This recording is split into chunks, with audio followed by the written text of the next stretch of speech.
And we're back with an all-new episode of Keep It. I remain Louis Virtel, and I have to tell you, I think my favorite thing about this podcast and life in general is taking a beat after an award show happens and then deciding what I think about it. And we get to do that today with a veteran, first of all, of Keep It, Guy Branum. Welcome back to Keep It. Hello, good to be here. What is your favorite awards telecast of all time? I mean, you know that it is the 1994 Golden Globes. The Golden Globes are a fun time. Everyone gets to have fun and audition for the Academy Awards. And it was when Emma Thompson gave her acceptance speech for Best Screenplay as a letter from Jane Austen. It's the best comedy bit that's ever been pulled off as an acceptance speech. And the 90s were just a golden age of film, and you had stars as far as the eye can see. And I love a Globes. Yes. The Globes is good. That was the 96 Golden Globes, by the way, because we're talking about Sense and Sensibility. Yes. Don't mess that up again. No, But no. you will... 95? 95 was the year of the movie, and 96 was the ceremony. Okay. I also learned recently that there was a Golden Globes co-hosted in the 90s by Tim Curry and Faye Dunaway. I was like, did they just want people to Amazing. set the whole place on fire? Yes. What's happening? And we also have a newcomer to Keep It. Please Hello. welcome Justin Sylvester, who was boots on the ground at the Golden Globes on Sunday. Literally Alexander McQueen's on the motherfucking ground, okay? Now, I've been on a number of red carpets, and I want to say, while it is great to interview people who are great interviewees, it is pure chaos. How was your fun experience 1 to 10? My fun experience, honestly, when you're on the carpet, E has two positions. 1 is fun, and 2 is not fun. I was on the fun one. Oh, fuck yeah. Yeah, because this girl, Zuri Hall, who I work with, she is at the first position, which is right at the door. So everyone's kind of nervous. So by the time they come down the carpet, they see the bar, they see 5 other people. They've warmed up with Access Hollywood. They're like, okay, let's go to the black gay guy. He's going to be fun. And that's what I'm doing. Well, that's interesting that you say that, because I feel like by that time they also might be worn down by the repetitive questioning. Yes. Okay. Yeah. Yes. You and Zuri were both bringing amazing energy to the red carpet, but I do think the question of what kind of questions you ask them, what setup do you give to this person who is distracted and paying attention to their outfit? How much of a question do you think you should deliver to them? Here's my jam. You have to put yourself in the mind of the viewer. Yeah. So Zuri, I know, is business. That bitch is a CPA. If you put it on the card, she is going to say it. Yes. So if you come up, she's going to ask you what went into this film, what's happening, with this, that, and the other. When you come to me, I'm thinking about the viewer, because I'm a fan of these carpets. Now, if I'm Sally from Minnesota at home and I haven't seen Sorry Baby or Timothée Chalamet in Marty Supreme, what I'm going to enjoy is, damn, bitch, that's a big-ass diamond ring. Right. Tell me about that gown. Who you want to see in here? How fucked up you going to get at the after party? Those things I think people want to see more of from me. You had Tiana Taylor sell the garment. Babe. Like, you did the work. It was an amazing dress with so much going on, but it would be easy to miss that if you were just watching the telecast. And you did such a great job Thank you. of telling that story. I just want to you. say, if you were ever a drag queen, you could go by the name Sally from Minneapolis at home. Okay. I will do it. We will get to the Globes momentarily. But first, we also had another entertainment bonanza this weekend, which is, I think, 71 episodes of The Traitors dropped. It was actually 3, but... It was great. By the way, they are so smart. It took Peacock a minute to learn. You have to get people hooked in. You can't give them 1 episode. Right. So for them to give me 3, because I normally wait until 2 or 3 come out, then I jump into a show. They were smart, and they gave us all 3 at one time. But also just truly elegant producing. I think that ultimately The Traitors is a bad game. The Traitors... Oh, it's the worst game, the best entertainment. Yes, it's a game where the best person is not going to win. But the decisions that they made this season, like, well, we're allowed spoilers, right? Yes. Please. Do it. Pull it out If there. you haven't seen all 3 episodes of the Traitors yet, I don't understand why you're listening to this. I don't understand what your life is like. Go ahead. Giving us 2 housewives and a man whose job is to be an idiot as our Traitors. Magnificent. Like, the great thing about the Traitors is getting to watch these very different reality skill sets and realizing that the people who are on the fighting shows and the sex shows have deductive skills that are equal to that of the gamers and subtleties that the gamers could never understand. Also, Donna Kelsey as the secret traitor. Well, magnificent. Let's get into the centerpiece of these first 3 episodes is that Donna Kelsey, who is not involved in entertainment in any way other than, I guess, she has some sort of genetic gift for Super Bowl rings, etc., and she will soon be the mother-in-law of Taylor Swift. And this is a huge spoiler, but ended up being the secret traitor who was feeding the nominations to the other 3 traitors who actually didn't know who she is. I just want to say, from a producing standpoint, and I agree with you, usually this is an immaculately produced show, that is a lot of narrative responsibility to put on someone with no TV experience. By the way, and that's how she ended up getting caught. Yes. She was clearly nervous, like someone playing Mafia at a party. You're like, well, you're sweating. 100%. No, I will say it is brilliant producing because this is the first time that we had. I actually didn't watch season 3. I'm assuming it's the first time that we had Secret Traitor. Yes. Don't give that to Lisa Rinna this year. Like, don't give it to somebody who's going to be too good at it this year. Let Lisa Rinna be. Like, that we keep finding new and better uses for Lisa Rinna is one of the things that makes me happiest on this planet. I think, babe, it's been happening since 1996. This bitch, I'm telling you, share a cockroach and Lisa Rinna will survive the apocalypse. Lisa Rinna because all 3 of them keep working. 100%. They love a job. Yes. She loves a W-2, okay? She really does. Like, at the Las Culturistas Awards, they had her, like, model outfits, and, like, nobody was selling it harder at the Las Culturistas Awards, you know? Like, she gives 110% every time, and, like, she's giving 150 on these traitors. No, she constantly sees every entertainment opportunity as an opportunity. Yes. 100%. And I think she is the highlight of this season so far, but I feel like she's also shouldering a lot of the personality responsibility right now. She and Candace. Yes, Candace is also fun. But one of the things I find amazing is that they really have, what a parfait of a season. It is layered. And realizing that there are some of these quieter personalities like Kristen Kish, like really smart people who are going to like lay low for a while, and if they don't get randomly booted, are going to be the end game. It was really hopefully, yeah. It was really interesting seeing Ron Funches be like, such a lightning rod. Yeah, aggro for Ron. Yes. You know. But also, let's talk about so the traitors are indeed Lisa Rinna, Candace, and Rob from Love Island. Rob R. from Love Island. And he absolutely is not allowed to have a full surname. Yes. Rob R. is exactly it. Always. It's a screen name. Yes. It's what we got on gay.com back in the early 2000s. Rob R. Oof, Justin, you can't take me back like that. You are taking me back. Also, people's names weren't Rob R. They were Abercrombie Boy. There was some version of Abercrombie Boy. But let's talk about, first of all, there's one of the challenges the traitors had to do was burn a card of somebody to eliminate them in person, as in like they had to pull off a little stunt outside of the round table where they murder people.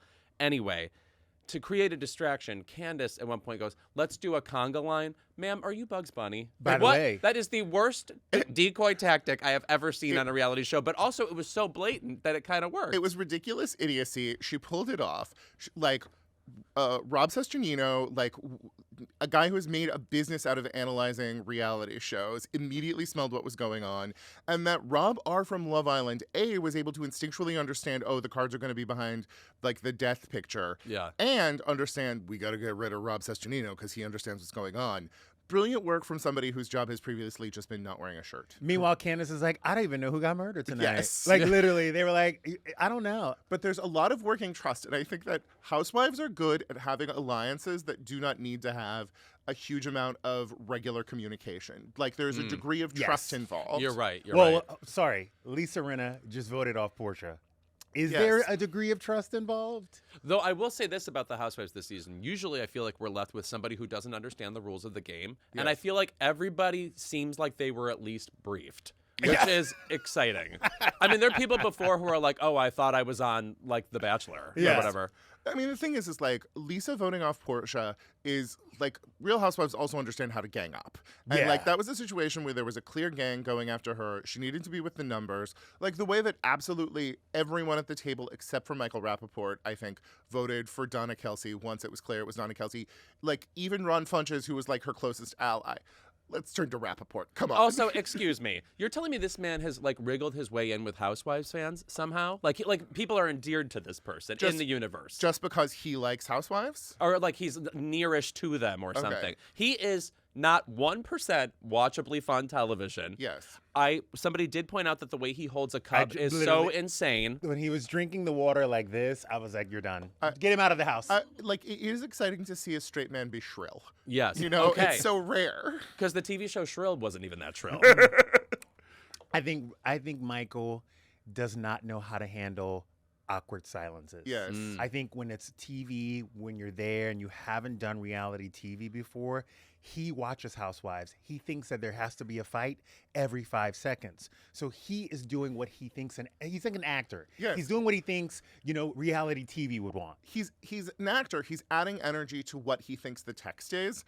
And it really is interesting to have, like, 70% of the people be experienced reality people, and then another 30% be these performers or moms from other lines of work who are just trying to sort of like pick up what's going on. They're also, I mean, I always bring up the mole in relationship to this show because I think it's a superior version of the show, but there's always the one person in the cast who is doing so much that the rest of the cast thinks, well, that person's not the mole. It's like too insane. But then at the back of their head, they're thinking, he could be the mole. wait, they're the mole maybe. Yeah, so it's sort of like, I don't want to say it's genius work on his part because he is infuriating, and it would be an insult to geniuses to call him geniuses, but something is going on But there. let's be clear, Candace is doing too much. Lisa Rinna brilliantly is drafting behind her. Yes. And I hope. Thank you for putting this in Daytona 500 words. The thing is like the one time that the Traitors made me happy was when Cirie won, because Cirie should have won Survivor at some point in time. She is a truly great strategist.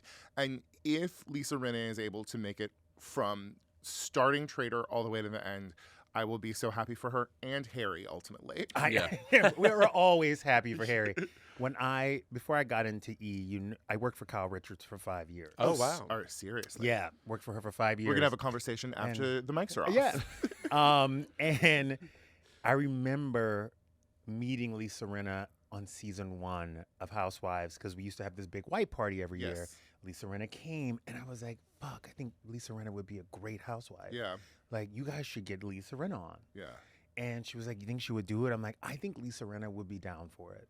And then a few seasons later, she came to me again. She was like, hey, you remember that conversation we had? Like, Lisa Rinna's name's floated. And I remember running to the executive producer, and I was like, if you don't back Lisa Rinna, you're so stupid. How do you feel about making history? How do you feel? I made it twice. Yeah. I made it twice. I called the executive producer. Garcelle co-hosted my TV show on E one day. Oh, wow. And I turned to her and I said, you know what? You'd make a good housewife. Would you ever consider doing it? She was like, I would have the conversation. I texted Alex Baskin. I still have the text message in my phone, and said Garcelle Beauvais would love a conversation about housewives. And she was on the show 6 months later. I mean, Garcelle would be so delightful on The Traitors. Yeah. She should go. Also, by the way, she was really good on the other black girl. Good actress. Yeah. I still just want to say the greatest Traitors moment that we ever got was when, I think it was season 2, when Phaedra from Atlanta made her magnificent orations, like beautifully setting out her argument, and then the former Speaker of the House of Commons, like the greatest debating institution in the English-speaking language, turned to a Real Housewife of Atlanta and said, "How did you do that?" Like it was just magnificent to realize what these skill sets are, and I believe that this season will be a magnificent inflorescence, and I am just waiting. Like, that Kristen Kish is combining, like, the stealth abilities. This is a Top Chef contestant for people who don't know. Yes. And a beautiful soft butch lesbian. Right. Who understands angularity. Yes. Like, how to keep former model. Like, she's going to keep a low profile, but there will come a point in time when it comes together for her. I hope she gets the chance to really. She'll cut a bitch. I think that she could take this season down in a magnificent way. God, she's hot. No, she is. Yes. Also, like, fierce intellect. Ooh. Yeah. Kristen Kish, come on, keep it. Yeah. Let's unpack it. Can I come back? Yeah, we'll see. I met her at the Emmys last year, and she was really nice. Oh, okay. Very well. I was very drunk. Gorgeous. Okay, well, we have a lot more important entertainment things to discuss, namely the Golden Globes. We'll discuss Nikki Glaser's monologue. We'll discuss Justin's experience there. Hopefully, hopefully very little trauma. Yeah, very little trauma. Oh, that's exciting. We'll discuss that beige suit. Yeah, thank you. Ooh. Very good, very good. Also, our interview today is with the fabulous Eva Victor, writer, director, star of Sorry Baby. You might know of this movie now because Julia Roberts mentioned on the Golden Globes telecast that Eva Victor was their hero. Eva comes to us today and discusses the movie, the heaviness of the film, the lightness of the film, and why it's one of my favorite movies of the year. We'll be right back with more Keep It. Keep It is brought to you by Built. It's 2026, and if you're still paying rent without Built, it's time for a change. Built is the loyalty program for renters that rewards you for your biggest monthly expense, rent.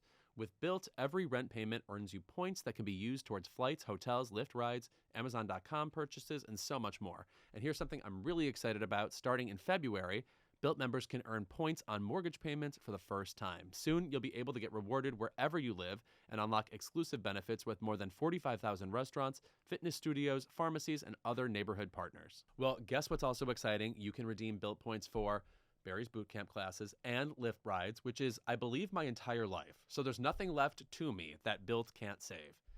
It's simple. Paying rent is better with Built, and soon owning a home will be better with Built too. Earn rewards and get something back wherever you live. Join the loyalty program for renters at joinbuilt.com/keepit. That's joinbilt.com/keepit. Make sure to use our URL so they know we sent you. Keep It is brought to you by Smalls. You know who I'm sick of being underestimated? Garfield. If you don't go through a period in your life where you learn about sarcasm through Garfield and about the malaise of day-to-day life, I think you don't become a fully formed person.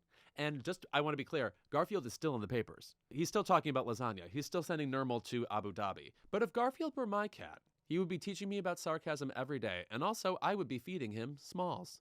If your cat's New Year's resolution is fewer hairballs, better digestion, or more zoomies, our next partner, Smalls, can help you with all that. For a limited time, get 60% off your first order plus free shipping when you head to smalls.com/keepit. Smalls cat food is protein-packed recipes made with preservative-free ingredients you'll find in your fridge, and it's delivered right to your door. That's why Cats.com named Smalls their best overall cat food. Starting with Smalls is easy. Just share info about your cat's diet, health, and food preferences. Then Smalls puts together a personalized sampler for your cat. No more picking between random brands at the store. Smalls has the right food to satisfy any cat's cravings. Listen to this review from a real Smalls customer. Elizabeth C. said, "My cat was always so-so with her usual food, but she is very enthusiastic about Smalls. Her breath is much better and she poops much less frequently, and it does not smell disgusting like it used to." Elizabeth C.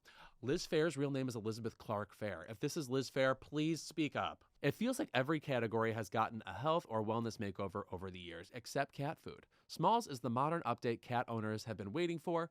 Fresh, human-grade ingredients you can actually recognize and that your cats will love. And now you can add other cat favorites like amazing treats and snacks to your Smalls order.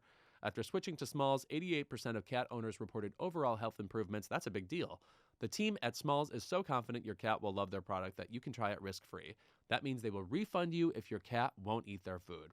Make 2026 your cat's healthiest year yet. Take advantage of their New Year's special and get 60% off your first order plus free shipping when you head to smalls.com/keepit. One last time, that's 60% off your first order plus free shipping when you head to smalls.com/keepit. The 83rd Golden Globes aired on Sunday, bringing big wins to one battle after another. Timothée Chalamet, The Pit, which also just came back, and more. We'll get into all of that and those wins in a bit, but why don't we start with the ceremony itself, hosted by Nikki Glaser for the second year in a row. Guy, Justin, are you happy that she came back to host? By the way, give her that job for the next 5 years. Yeah. Truly is. There's nothing more fearless than a white lady with new veneers. The newest Oh, veneers. when she gets that, she got that new money. She got the hair. She got the glow up. And that bitch is fearless. And that's what the Golden Globes need. They need somebody who's not afraid to go up there, because I forget this comedian's name who did the Oscars a few years back. But he went up, he would do a joke, and when he got to the punchline, he would kind of turn his back to the audience because he couldn't deliver it. I bet you forgot his name. He was a rando comedian. Are you talking about Gerard Carmichael on the Globes? No. It was like 2 or 3 years ago. Are you talking about Joe Coy at the Globe? Joe Coy at the Globe, yeah. Yes, he couldn't land the plane because he was so uptight about it and so afraid. She's like, no, motherfucker, I'm going to look Leo in his eye and say this goddamn joke all the way through. Well, by the way, the difference between Joe Coy and Nikki Glaser is Joe Coy received those jokes or wrote those jokes 10 minutes beforehand. Nikki Glaser has tried this material 500 times a night at every club in LA. Yeah, I mean, truly, it is amazing to me. I know both Nikki and Joe, and it is insane to me that Joe didn't have like a cadre of people that he could go to and trust to be able to put together a better monologue than what he had. He was doing some of his stage material up there. And Nikki went into this job with the specter of Joe over her. Like, he had failed. And like there was this distinctive failure around it. It was like, will they stop having a comedian if I mess it up? And I feel like her first year, she was a little bit more worried and a little bit more contained. And this year she was able to have more fun with it and completely own it. She did that song parody. She did some jokes that were really, really aggressive. And there have been so many female comics who have tried to present themselves as a successor to Joan Rivers in one way or another. And I feel like Nikki is just doing the work of showing us in a non-nasal form what Joan's career could have looked like if she had had more opportunity. And also, she's just so perfect for this occasion, which is the rowdy bachelor party before the glamorous royal wedding that is the Oscars. Right. Exactly. And the thing is like, we have so many straight men who come to host award shows and then shit on award shows. Yes, and like, the movies. Yes. That was a huge problem with Joe Coy. Yes, and it's like having somebody who actually enjoys the outfits and the celebrities and the movies. They're celebrating this thing, but also poking fun at it at the same time because it is a little ridiculous. And like all award shows are ridiculous. The Globes is a little more ridiculous. Yes, the Globes is the best one. I always tell people it's like a homecoming where all the private school girls invited public school guys as their date. You remember like just all the public school guys came and they brought ecstasy and they brought Everclear. Yes, and they're gonna have a good time. And it's like the 90s. Like it just is that place. The TV people getting to be there. The TV people get lit. Stephen, what's his name from Adolescence, being dumbstruck by Queen Latifah. That's what you want. That's what you want. And also, like one of those ceremonies where you realize exactly how short everybody is because everybody's standing. Yes. It's like, oh my God, you're like 1'9". My favorite is whoever the shady queen is that works that microphone. There is a shady queen in the back. If you ever watch people come up from the back, they call their names, and all of a sudden you see the microphone either drop or go up. Yeah. That queen waits for like the fucking camera to hit that microphone and just brings it down for Tom Cruise. But Nikki, I thought, was really, really bold during her monologue and then very targeted afterwards. There wasn't too much other than the song parody after that monologue. And the monologue hit hard. Like, that Epstein joke was so beautifully composed. Oh, it was yes. like, it was indirect, but everybody knew what was hitting. And like, it being a live show in front of a bunch of drunk people, there is this like very narrow line of you need to satisfy Susan at home in Minnesota. It was in Minnesota? Yeah. Yes. And then you also have to be making George Clooney laugh with a joke that will feel personal to him. You know, Susan's not going to get the Lake Como jokes, you know? No, Yeah. It surprises me actually that she tests all this material in clubs because obviously the people reacting to jokes there are not the same as who's at the Golden Globes. Right. But I also respect that because I think what you do when you, and I just know this casually, I don't know Nikki Glaser very well, but once you've tested material like this time and time again, you realize there'll be fluke times where it bombs and fluke times where it goes really well. So you can take the averages and figure out which jokes work best. Well, and also you have to have some sense of what do I want to do? What do I want my spin to be? And what are the little things that the people at the Comedy Store wouldn't get that this audience is really going to eat up? Because making that audience love you is going to make for a better show, and it's also going to help your career. Yeah. Mm-hmm. You know, like, you want Julia Roberts to like you. Right. And that's why she didn't use any of the Julia Roberts jokes. You know that, right? No. Oh, really? She had tried and tested a lot of Julia Roberts jokes, and they kept on bombing because people don't want you to make. You can't make fun of Julia Roberts. That fucking standing O. That Actually, I'm just going to say, don't make fun of Julia Roberts. No. I'm on their No, side. you cannot make fun of Like, Julia Roberts. Not was- the Pelican Brief tris. It was very beautiful to watch this woman who, you know, when I was a young man, as a 19-year-old, she came out and was an ingenue, come out and be the Elizabeth Taylor of the awards who gets the standing ovation and hands out best comedy. Babe, she was America's first sex worker that we accepted. That is correct. I wanted to be Vivian. The woman who Yes. taught us sex work is work. Exactly. So And- she is a and that monument. you could be friends with Laura San Yes. Giacomo. And, Yeah. and don't kiss on the lips. Oh no, Julia ended up being the star of this series. I would say she's more a Sophia Loren at this point Yes. than Elizabeth Taylor because Yes. she just comes and you realize, oh, I'm at the Royal Palace. Right. Yeah. You know what I mean? She's a Jane Fonda. and Yeah, also- a little bit of a Jane Fonda. and yes. also They should hang out more. Clooney understanding that it was Julia's moment, and you come out and do a bit about how you didn't get a standing ovation. Like, Yes. I liked that little bit that he did. It was awesome. Yeah. It was phenomenal. No, also in the monologue, I think my favorite joke, and again, I can't really pick a moment where I thought Nikki, like, oh, I wish she didn't say that. Most of the jokes were great. Yes. My favorite joke was when she made fun of Leonardo DiCaprio for having a young girlfriend and then followed up by saying, I have to make that joke because we don't know anything about you. Yes. That is so smart. We are all living in this universe where we have this giant celebrity here, Right. and all we know is that he dances a little weird at Coachella, and he's always dating somebody named Bar Raffaelli. That's it. But That's why he's successful. Yes. You guys, we don't know shit about George Clooney until George Clooney comes on a carpet and says, me and my wife haven't fought in 3 years. I'll see you in 7 years. Adele is like, hey, here's an album. Buy these $15,000 tickets. And we're like, we don't know anything about you. Yay. That's not remotely true. Alan Carr is constantly telling us what's going on in her life and what she is shame eating after a breakup. We But don't you know have to watch shit. you have to watch the Graham Norton show for that. Adele only spills in Britain. Yes. But it's the thing you get from having somebody who actually legitimately cares about the subject matter Yes. as the host and in that writer's room. Totally. That writer's room was full of ladies and gay guys whom we know, and they are able to give insight and subtlety to these jokes and not just make the obvious dead baby movies this year. And also, they've written for several award shows, so they've Yes. had to write Leonardo DiCaprio jokes before. And was so a I'm lot of sure did. there's a little bit of angst in like, how can I approach this again that isn't just reiterating the Tina Fey, Amy Poehler line of jokes we've heard 10 years ago. But there was a lot of dead babies this year. Yes. As Louis Virtel and I learned when writing on Fashion Police, once you write 20 jokes about yellow dresses, then you start writing some interesting jokes about yellow dresses. Yes, right. It turns out I do have opinions on Kerry Washington, and they're vicious. Yeah. Let's see, what else in the monologue were we The CBS particularly obsessed? News. Oh, that's another joke I was On really impressed with. CBS. By the way, and it was a lightly political night. Like not much Yes. was said, but I was so impressed with that joke because it's right there. Right. CBS News. It's like I'm solving a whodunit or Yes. something. She said it on CBS, Yeah. which is kind of the genius play. And we have to remember this. Everyone's like, oh my God, she's going to get fired. CBS is going to have a talk with her. Rich people love to be called out. Mm-hmm. Like, as Yes. much as, like, oh my God, please don't make fun of Julia Roberts or George Clooney. Rich people love to be called out because that means that they are famous enough to be in the monologue. And also, billionaires like to be whipped and have their balls stepped on, you know? When you're talking shit about Jeff Bezos and Lauren Sanchez walking into a club looking trashy or him looking like he's on HGH, that man is masturbating Yes. to that Daily Mail article because you I'm are laughing, talking but about him. I'm ill. But Thank you know what he was talking about.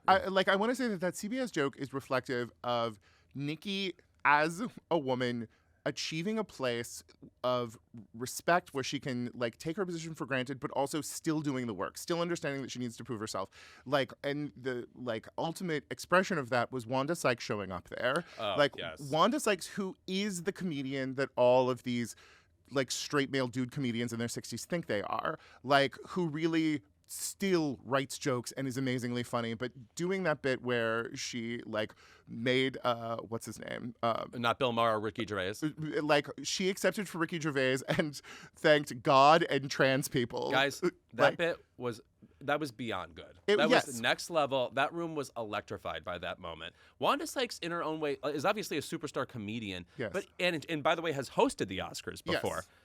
In her own way, she's kind of underrated. Yes. I don't think people think of her as that cutting or that like being right on like sort of being aware of the news, etc. But she can really cut into that, and like you're laughing, but it's smarter than people give her credit for. I think. Every one of her specials is giving you smarter, more political material than anyone else of her caliber. And let us not forget, not that long ago, Netflix turned down a special from her. She didn't get that much money just 2 or 3 specials ago because people were like, it's Wanda Sykes, who's this? And it's like, she's a goddamn legend. No, Yeah, she's right. a goddamn legend. And on the red carpet, people were like, oh my God, I just met Wanda Sykes. Yes. I'm like, yeah, bitch. All Like, right. Wanda Sykes is the one. Yeah. But the other best thing about Wanda Sykes is she and her lovely wife Alex have a good time. Yes. Like Wanda Oh, Sykes is yeah. not showing up to something and having a drink or 4. And No, I, she's cutting it up with Sean Penn in the bathroom. She's got that Amex out.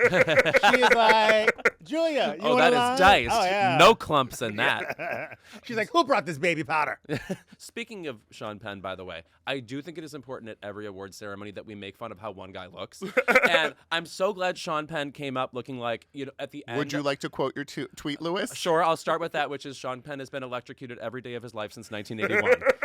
But in general, do you know what he kind of looks like now? At the end of a Fire Marshal Bill sketch on In Living Color, when It's like so the fire true. extinguisher is blown up in his face, like that level of like, and now the sketch is over. And as somebody with like a really, really showy performance, I love that we have all agreed he does not need another Academy Award. Right. Also, I think he needs it.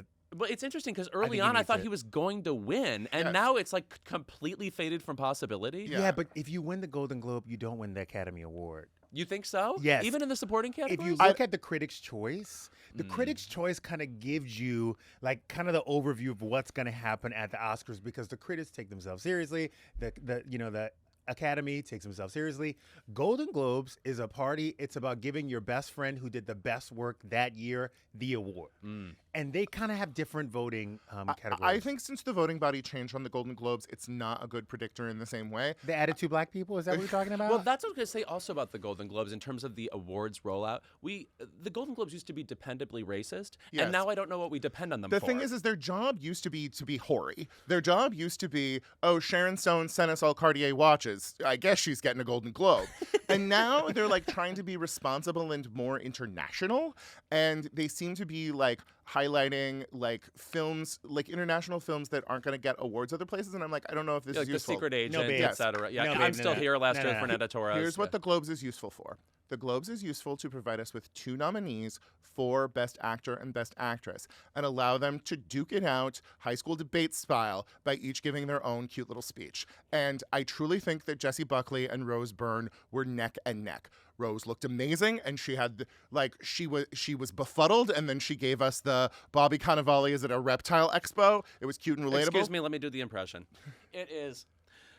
He couldn't be here. We're going to beat a dragon. Thank you. Literally. And then Jessie Buckley with the fucking Polish second AD making beef stew. Like, Listen. that was... She took 3 extra beats to deliver that story, but Babe, yes.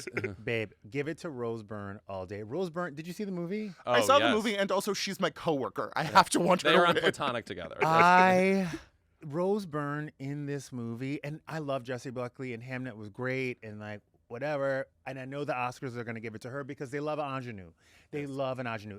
But if you're somebody who makes too much money, Rose Byrne in the Oscars' minds makes too much money. They won't give it to you. That's why every film that wins at the Oscars has made $3.75 at the box office because they love a student project. So you're just saying, I mean, not that if I had like said cake, you made a bunch of money, but you're just saying Rose works too much. I'm saying that Rose seems too successful for the Oscars, whereas Jessie Buckley is someone fresh, someone new. And by the way, you don't want that curse on you. Yes. The Oscars Sometimes, curse yeah. is the worst. I agree with you that there are reasons maybe not to have voted for Rose Byrne, but at the same time, I feel like she's the perfect person to win an Oscar because everybody has loved her in something. Yeah. You know, she's in every genre of something. It can be Damages, it could have been the movie Spy, it could have been any of the lovely projects she's done with her husband, Bobby Cannavale, which are like myriad, Yes. by the way.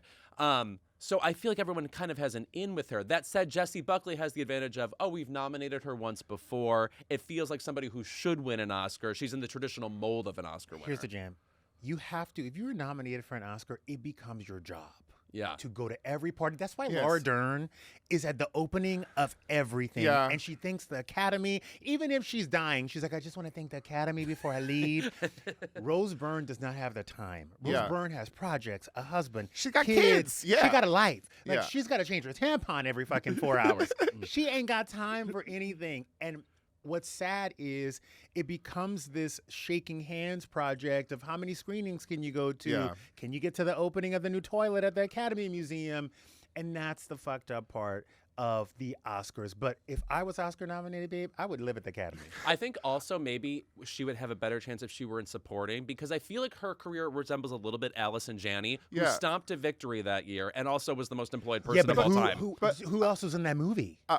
Like, What do you mean? And if I had legs, Yeah, I'd there's- think you, like, I there's see, nobody I see. else. Yeah, no one else. yeah. But also, I do think her best chance comes from the fact that, like, the actors branch is older actors who have had to take good jobs and bad jobs. And I think that they will be like, this is a girl who works and have respect for that. But I do think the specter of like Jessie Buckley is somebody who's been nominated a couple of times. She is respectable and is probably going to get one of these days. Let us never forget, we didn't give Tom Cruise his Academy Award for Magnolia. And we have suffered for it since. No, we have not. Tom Cruise has made $1 billion at the box office because we did not I give think him that's that true. situation. I think that's true. Glenn Powell's also going to make $1 billion in his life Yeah. because he did not get that. it fucks your whole life up. It really does. No, I think for a minute after Leonardo DiCaprio won the Oscar for The Revenant, it's like we forgot, oh, it was exciting when you didn't have this. Yeah. Because the movies were so good. And then everyone watched that Oscars year. You know, they're like, oh, it's like all coming to this point. Like, it can be fun to watch somebody hunt after one. Like, sometimes it can go really bad, but like Amy Adams hunting after one has been good. Glenn Close, it's been hit or miss. Yeah. But the wife was The wife was amazing. There was also 10 You years. did not like the wife. loved. Oh, I loved it yes. too. Yeah, yeah. Loved the wife. I mean, but Albert Nobbs? Yeah. It also must be said, I don't know if I've ever just said this before. So the year Glenn Close lost to Olivia Colman. Again, Olivia Colman, brilliant, and I like her in every. She was amazing in The Father, for example, and Lost Daughter. It was fucking rude not to give it to Glenn Close. Yes. It was a fabulous performance. It was more of a performance than Olivia Colman, who's in that movie a third of the time. So it was nothing but rude to Glenn Close. I don't believe in the Do you idea of think that's- snubs, except that year. Do you think that is when she should have won? Yes. She should have been in. Oh, sorry, no. Dangerous Liaisons, 88. 19, yes, Yeah. Dangerous Liaisons. Don't look at me like that ever. The Accused is an Oscar-winning picture. Does that sound right to you? Look, you cast two closeted lesbians in a movie, you're going to have sexual tension. Right. No, I don't think we've done that since. Like Kelly McGillis and Jodie Foster, It we was were on our amazing. shit that year. Holy shit. Love that Jodie Foster. Oh, please. Ugh. Also, I'm loving her more than ever. Her interviews are great. She just did Yes. another one unpacking her speech at the Golden Globes. Oh, I have not seen it yet. Where it was Daniel Daddario, and she's talking about how it was strange to sort of put into words that she was coming out, but also not really coming out. She just talked about having a ski buddy. By the way, that's called freedom. Yeah, I guess. That's called freedom. Also, Yeah. I just want to say, Jodie Foster, Timmy Chalamet, doing those interviews in French. Always a good yes. time. Oh, that's so. That brings me Always. back to classic Jane Fonda, Anthony Perkins. We could go to that. But speaking of French and pop music's in French, backing two men having sex with each other, but you cannot see their balls. Yes. It was very exciting. We had Connor Story and Hudson Williams because heated rivalry is the only thing that anyone wants to talk about. Yes, I do feel like the ceremony both gave them too big a platform and not enough of one. I was like, we didn't know what to do with them exactly because they're a confusing mix for that room where Yes. it's like, so how do we mix like Connor Story with the secret agent guy? They're Yeah. on a Canadian cable show. Yes. They're on a Canadian cable show, but they both have this wonderful sense. So I saw them, there was a party to like rebrand the SAG Awards, and they came and they flirted with every gay guy and woman over 40 like it was their goddamn job. It is. Whoever Chippendale I shit. know, but whoever prepped them, thank God. And they were like doing the work, but those boys are good actors and they are playful. Like Hudson Williams wants to show us that he is more charismatic than Shane is on the show, and he's doing a great job. And like Connor Story, when I cornered him, believe me, I cornered him. I was like, young man, you're having a moment. You need to figure out what you're going to do next. Good luck.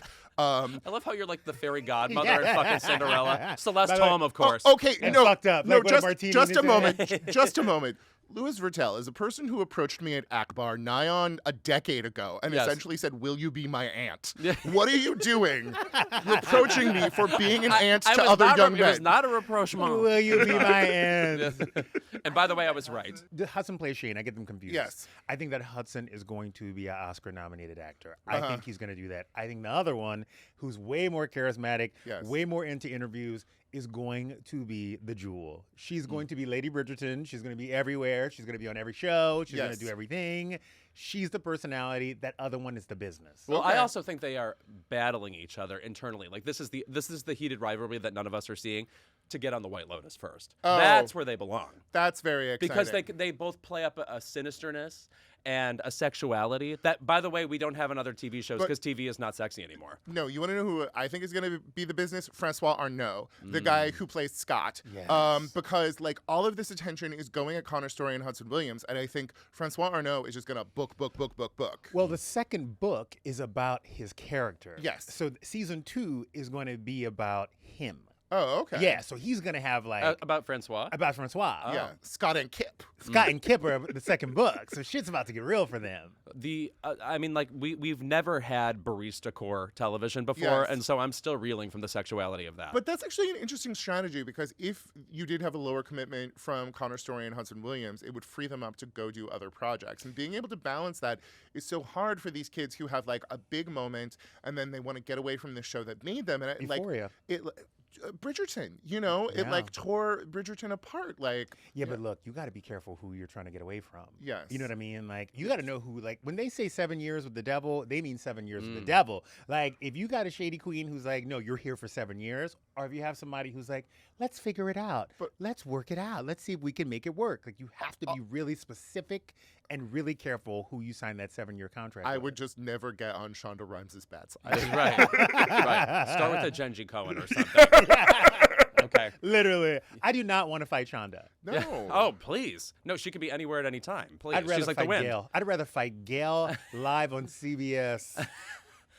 But also, it must be said, Connor Story and Hudson Williams, I thought they were better during their interviews than during their bit. Yes. Which went on a little long. By the way, it wasn't their fault. Whoever wrote it too long. It should have been concise and to the point. It could have been. It felt like they needed one more rehearsal or something. Presenter copy is hard, and so frequently Yes. at award shows, I don't know what the answer is for the Golden Globes. You have different writers for the monologue and for the presenter copy, and I think that is ultimately a bad choice and leads to good monologues and so frequently bad presenter copy. Let me tell you what you do. I just did it at the Critics' Choice Awards. I got my copy for my Critics' Choice Awards the night before rehearsals. I went into rehearsals with copy that fit me, changed the motherfucking bit, and had a moment at the Critics' Choice Awards. Now, you're never going to see it because everyone was looking at Sarah Snook's ass when she was walking off because it's nice and delicious. But we had a good moment on the Critics' Connor Choice Awards. Story was in a weekend clowning class 6 weeks ago. You cannot expect him to be rewriting copy. Those boys they have been good at their job because they do what they're told. No, babe. Get back there and do it. People don't understand, by the way. I know this from writing the SEG Awards last year. The celebrities will come up and like go to the teleprompter and like put the smart ones will like put words in it that they want, even after the shit has been approved by their people 10,000 times. Edward Norton, I guess, has like an English degree. Yeah. Because he comes up and he's like, actually, I'm going to be saying this. He wrote Frida. He didn't write the whole thing, did he? He was a credited co-writer. I know on he's Frida. in it. Yeah. Oh, okay. Yes. Fine. All right. Obviously, Fabulous and Primal Fear. And also on this podcast. Listen to it, people. Oh, okay. Okay, more to come. We'll be right back with more Keep It. This podcast is sponsored by Squarespace. Squarespace gives you everything you need to offer services and get paid, all in one place. From consultations to events and experiences, showcase your offerings with a customizable website designed to attract clients and grow your business. Get paid on time with professional on-brand invoices and online payments. Plus, streamline your workflow with built-in appointment scheduling and email marketing tools. With Squarespace's collection of cutting-edge design tools, anyone can build a bespoke online presence that perfectly fits their brand or business. Start with Blueprint AI, Squarespace's AI-enhanced website builder, to get a fully custom website in just a few steps, using basic information about your industry, goals, and personality to generate premium quality content and personalized design recommendations. Squarespace also offers a complete library of professionally designed and award-winning website templates with options for every use and category. No matter where you start, your website is flexible to what you need.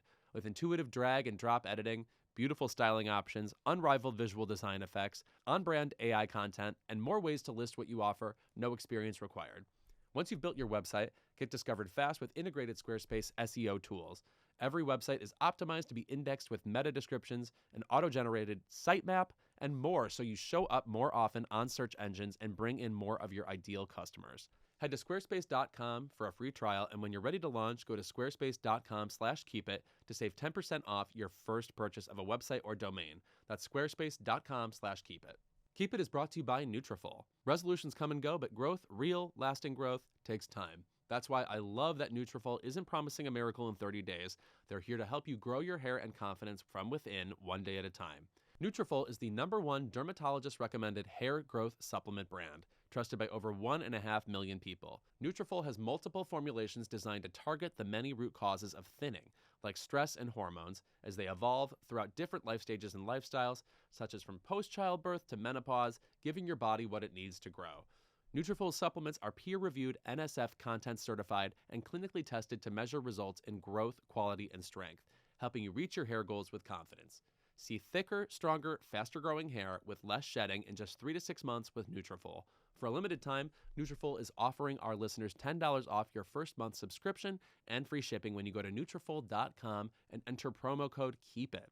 Find out why Nutrafol is the best-selling hair growth supplement brand at Nutrafol.com, spelled Nutrafol.com, promo code KEEPIT. That's Nutrafol.com, promo code KEEPIT. And we're back with the rest of our Golden Globes commentary. Timothée Chalamet, You know what I loved about him winning? He got up to that microphone and he said, he basically whispered to us, I have a better speech coming, and walked off. He just is like, I know where the path is leading. Yeah. Just let me get there. But for right now, you drunk people have fun. He knows it. You know? He fucking knows it. And by the way, he is so good in Marty Supreme. Oh, yeah. I can't even be mad at him. And he is right. Someone said, oh, your performances get better and better. And he said, you know what? My performances have been consistent. And he is not wrong. Since he came out fucking that peach, Right. he has been so good time and time again. And I'm happy that he's doing his thing. Oh, yeah. He went big and emotional at the Critics' Choice. He went workmanlike here. And I think he was signaling to us, like, thank you, and I'm not going to take up too much time because I'm going to get my moment at another time. But also really still stating his resume, stating, like, you know, I came here and lost a bunch. Don't forget that, guys. Right. Yeah, I'm sorry, babe. I went to see Marty Supreme at the theater, and you know those old Hollywood tales where like people are like, we sent a brick of cocaine to the set of Popeye because they were snorting it. I felt like everybody did a bump before they started this movie. It was frantic. It was wild. It gave me fucking anxiety, and I loved every minute of it. And I just think this guy is going to be one of those people who just keeps on bringing it time and time again. Okay. Also, I just want to say quickly, the Fran in Frantic was directed. Go ahead. The great Rohita Kadambi, one Yes. of the best comics working in LA today, made the point to me that Timmy Chalamet being with a Kardashian means that he has the freedom to continue doing artistically interesting work. Thank you. That if he has a wife who is doing the billionaire job, he's able to go do Safdie films. He's able to go do, you know, whatever artsy thing he wants to do. And if he ends up with, you know, some nice hostess from an Applebee's, he's going to have to make franchising movies Yes. so that he can pay for their house and for their children to go to the center. That said, he does have like a palpable sense of pride in everything he does, and he's talked about how Leonardo DiCaprio has said to him, no superhero movies. Yes, like, so I feel like the commandment is in place, and he better not fucking cross me. No, he better. By the way, he better not. This is A straight man is way more vicious than a straight woman. Yes. Okay. When Leonardo DiCaprio tells you, "Do not do it. We're doing this together," he means it. Right, precisely. This is a little boy from subsidized artist housing in Manhattan. You know, like he understands the art coming first, and I respect that. Yeah. And by the way, listen. Fuck what everybody says. I love Kylie Jenner. I think she's great. I think her You mom work for is great. E. You have to say I work that. for- No, I love them. I know that people hate them, but if someone gave me the opportunity that they had and my mom could have flipped me into a billionaire, you know what? I'm taking it. I'm not saying, oh, think about everybody else. No, fuck that. I'm taking the moment and I'm seizing it. In the year of our Lord 2010, I asked Kris Jenner, so like all three of them are married now. What are you guys gonna do? To which she responded, I have two more at home. Yes. And Oh my God. we all saw what came of that. But also, Kylie Jenner, oh, a form-fitting gold dress? I'm shocked. Like, it is, I would like a little personality. You know, with the three older girls having segued out to some extent, I would like one of the two younger ones to decide I'm going to have a personality. Because we You can't. always had fucking Chloe. Here's we what- always had Chloe. You can't give personality, and I learned this from Matthew McConaughey's wife, Okay. who is one of the most beautiful people in the goddamn world. And so was Irina Shayk when Bradley Cooper was on the carpet for his situation. When you are going to these award shows and your fiance, boyfriend, or husband is nominated, and you have that body, you got to be so low key. You cannot come in a cutout. You can't come out with your ass crack out. You cannot do it because you distract from that person. Okay. And there's a big conversation that goes into that when you're talking about stylists and everything else. That's Yeah. why the hot model wives always look a little like Handmaid's Tale. I mean, Kylie was wearing a great dress, but it was a great dress that I've seen her sister wear better, you know? Let's see what else happened. The Pit was justly awarded this year. And also, by the way, we have a new season of The Pit. Yes. Which I can't explain the magic of the show. When it comes on, like maybe nothing is even really happening. They shuffle between patients really quickly. It's immediately captivating. And I think Catherine Lanasa is now one of my favorite actresses of the past 10 years on TV. She's amazing. Arcing 15 hours or whatever it is the amazing part. Like every season of that show second that. is storming Normandy. Yeah. It is building an arc in a way that we didn't know was possible and is just bigger than these 10 episode seasons. It really gets so much like momentum behind it. But I love that the Globes going extremely stingy with supporting for television meant that Catherine Lanasa had to not win something. She had been winning so hard for so long. And I'm also looking forward to whether season 2 will involve them opening up who gets nominated for supporting, even though Catherine Lanasa is the best. But like Erin Doherty from Adolescence was so amazing, and she's been such a fun presence. And I like really truly hope that a lesbian. Yes, and a lesbian kisses that girlfriend every time. Did she wear slightly too much of a dress to the Critics' Choice Awards? 100%. But she's a foreigner and she doesn't understand our ways.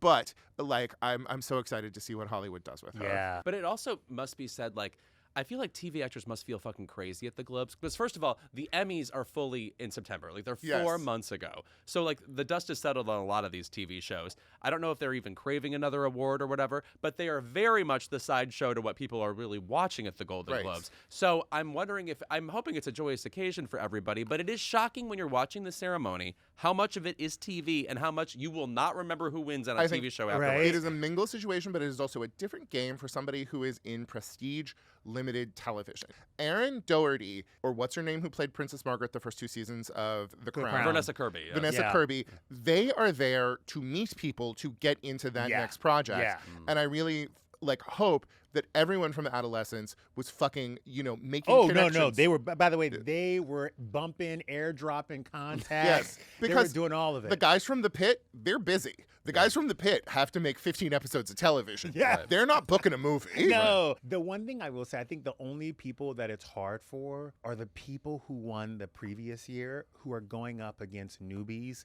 who have a hotter show. So the thought of going to Golden Globes after winning and having everyone around you and not getting that again, it's almost like a athlete winning 5 games in a row and then, dropping the ball at the 10-yard line at the Super Bowl. Well, by the way, and that I think is something that happens at the Golden Globes a lot because they love awarding the newest thing on TV. It's like, Ray Seahorn is going to win for Pluribus. 100%. The Globes loves a princess. The Globes loves setting a trend. And because they are, off of the season, they can really do something like that. And, let us never forget, they give a bunch of awards to Mozart in the Jungle, you know? Yes. They swing weird sometimes, but I think it is establishing.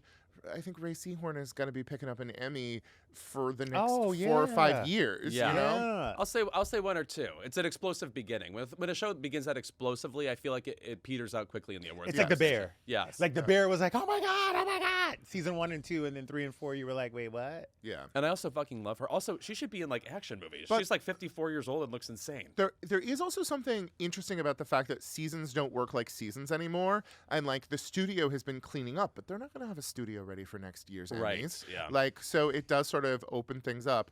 And as a producer of Hacks, I'm excited about that. Yeah. Now we have to get into one of the more, I'll say, dubious categories. This whole podcast situation. Here's my question. And by the way, this category was invented so that someone like Amy Poehler, a name we're familiar with, who kind of belongs in the Golden Globes universe anyway, can win it. What happens next year?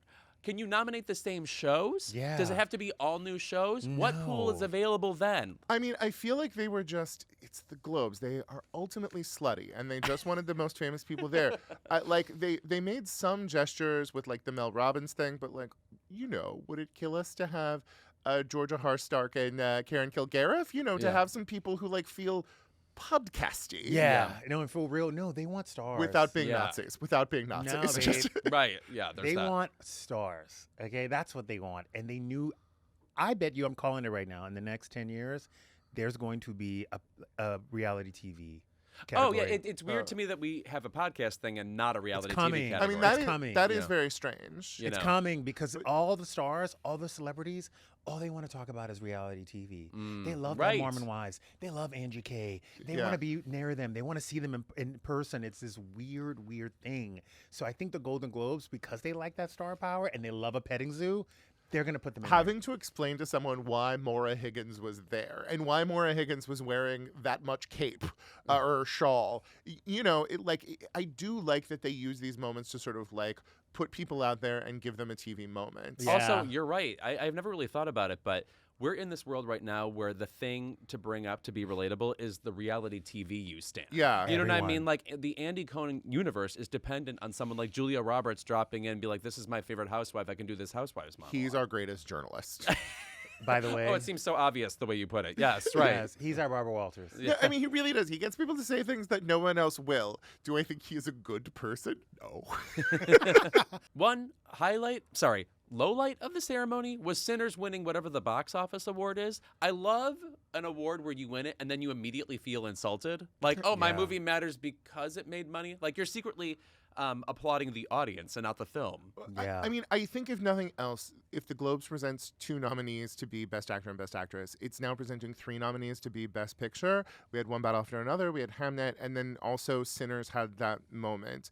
It was really exciting that when Sinners took the stage, it was a white guy who started talking. You know, yeah. It's just let's keep things centered in this America. Yeah. But it was really unfortunate that you didn't have more moments for like the sparkle of that movie. It was the one movie you saw this year that was set in a place in a world you hadn't seen before and you were hungry to see more of, and it was just delicious. Is it genre? Yes, but we've gone genre in so many ways. Like, it's gotten so much more respectable in the last couple of years to be doing something that is a horror film or an action film or whatever. It's kind of like this year's Parasite, where it warps between genres, but Yeah. does them all really well. Yes. And as a fan of those genres. Well, if I had legs, I'd kick you. It was under comedy. Right. You know what I mean? Like, It's ridiculous. It doesn't matter. But I think Sinners is like a Tom Cruise movie. Like, they respect Tom Cruise. They respect what he does, but he makes too much money. And it's a shitty thing because Sinners was beautifully shot. It was amazingly cast. It was the story that everybody was talking about all year long. But I think because it was so successful, they shit on it. And they should have awarded it. But we have such limited numbers of precedents for like black actors winning lead roles, you know, and it really does have to be something that is like respectable in all of the ways. I mean, I guess you could say that like Denzel winning for Training Day, he was like kind of a bad guy, which was a little bit bold or something like that. But I really do think if Sinners has a chance to break through, it is in Best Actor because like Michael B. Jordan. Like is just doing such good work and had to do so much work having to shoot 2 roles. But I think it is that situation of like his body is so good. Everybody is looking at him and saying His like, body's tea. like this is a person who can go make $1 billion at the box office. Why on earth would we give him an Academy Award when little Timmy we know would be crushed by trying to do an action movie that wasn't entirely green screen? And by the way, if Michael B. Jordan had gotten the press pit and said, you know what, I gained 30 pounds for this role. Yes. I wanted him to be a little flabby. They just want you to get out of your comfort zone. Charlize Theron had to turn into a serial killing lesbian Yeah. who gained 45 to get that Oscar. Halle Berry had to take her clothes off and fuck Billy Bob Thornton, which I would fuck Billy Bob Thornton tomorrow.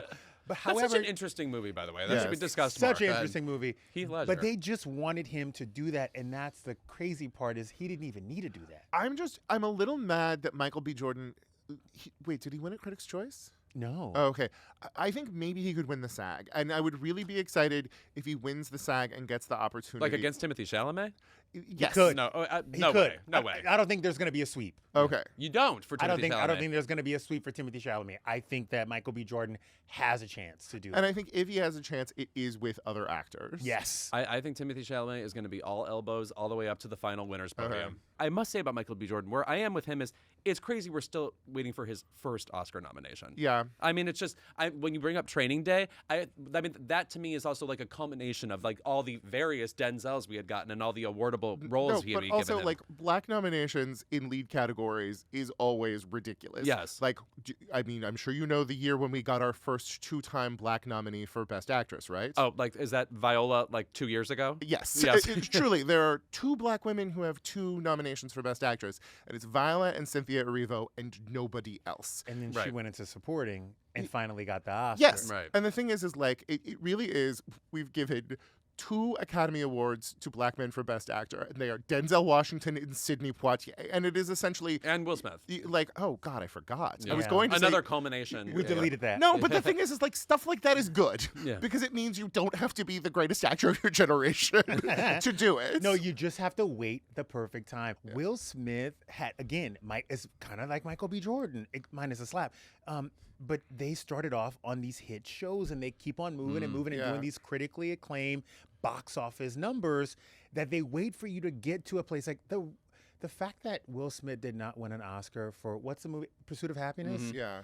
He should have won the Oscar for that. That was one of the most amazing performances. I don't know about that. Also, I forgot about Forrest Whitaker. Look, yes. beautiful things happen. Yeah. We do live in a good world, guys.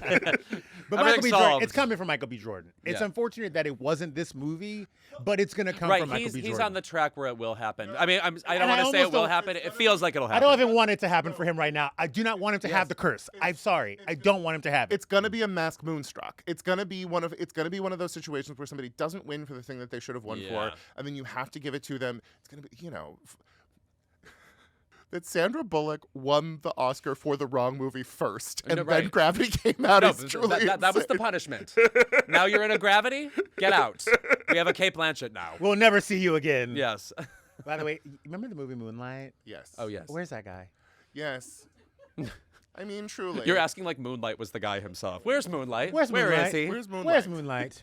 Where is he? Meanwhile, Mahershala has two. Yes. Where's Mahershala? I interviewed him on the red carpet for the year he won the second one for Green Book. I was like, we just gonna retire after this? I was like, what can you do? You have 2 Oscars now. And You know, by the how way, can he this be exciting? He surely did. I think he was supposed to be in Blade, and that kind of blew up. Because now We put him he's in that movie Swan Song. Yeah. I feel like he works. He works, yeah. But Gorgeous. where's Moonlight?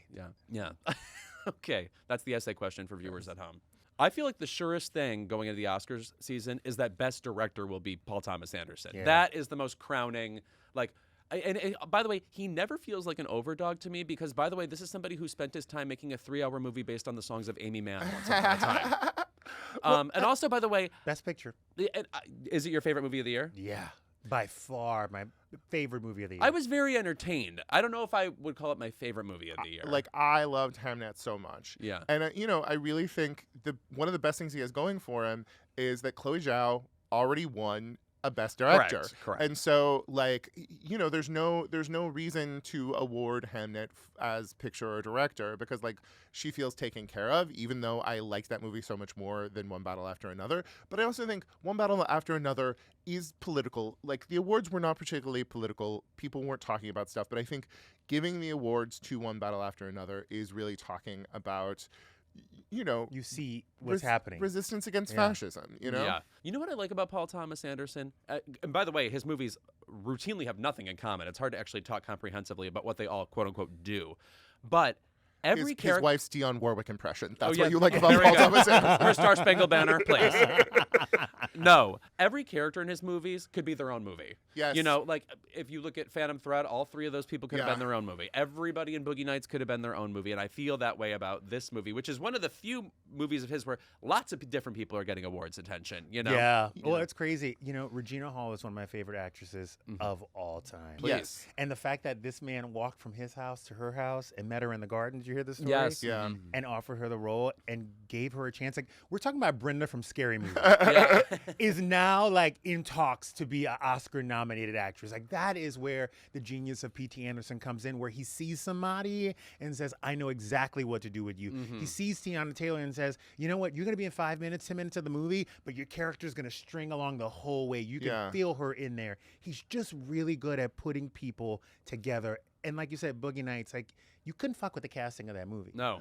No. No. Okay, Paul Thomas Don Anderson, Cheadle. the breadth of what he's done. When my mom watched Licorice Pizza and was like, I like that movie. What is it about? And I explained to her that it was also directed by the man who made Phantom Thread and Boogie Nights and Magnolia. Her mind was blown, and well, it should be. This is a guy who has done amazing things for us. Regina Hall is truly in a Rose Byrne situation of we realize she can do anything. A couple of years ago, she had Support the Girls, which was this amazing performance Lovely that people movie. thought was going to get awards attention, but I'm just dying for somebody to give Regina Hall that moment where she can do everything that she can do. And I think that moment is going to come. I don't know. I hate this, but I want Regina to get nominated. I don't want her to win. I just don't think it's her time. I think there's some youth in there and there's some more she needs to squeeze out. I don't want it to hinder her. No, also, by the way, this is not a selfish request on your part. No. What you want is there to be tension in a fun way for these people. I just want Regina, because I don't know what happens. I don't know what the fuck happens. And I'm going to take Sydney Sweeney, for instance. She did Anyone But You. It was clear to me that she was the second coming of Cameron Diaz with bigger titties. And I was like, yes, you have that lane. You could do it. And then there's this weird thing in an actor where they want to win an award. And then they go on this 3-picture ride that Not everybody has to play Mary Queen of Scots. Not everybody has to play Mary Queen of Scots. Like, we need some Barbies out here. Yeah. You know what I mean? Like, let's stick with the Cameron Diaz of it all. Let's make the money. Let's Matthew McConaughey it. Let's make the money, Glenn Powell. And then when you get to 45, be like, you know what? That's Fuck right. it. Dallas Buyers Club. Let's lose 100 pounds, change the way we look, and play, like, you know, play something different. But Matthew McConaughey understood the assignment. He grabbed the cash. He gave us our favorites. And then he said, I'm bouncing. Because after he did Dallas Buyers Club, no one knew where to put Matthew McConaughey. There comes the point when the parts dry up. There comes the point when, like, we don't give Alfre Woodard an opportunity now. Like, you know, there are so many people who are in the hunt. You know, Glenn Close had to go do television for 10 years because Meryl got the one good role every year. I just want to say it was wonderful television, and Rose Byrne was also great on it.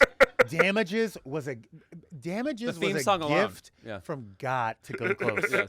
And she is lucky Nicole Kidman wasn't doing TV back then, because that bitch would have played both roles and gotten 2 Emmy nominations. Okay?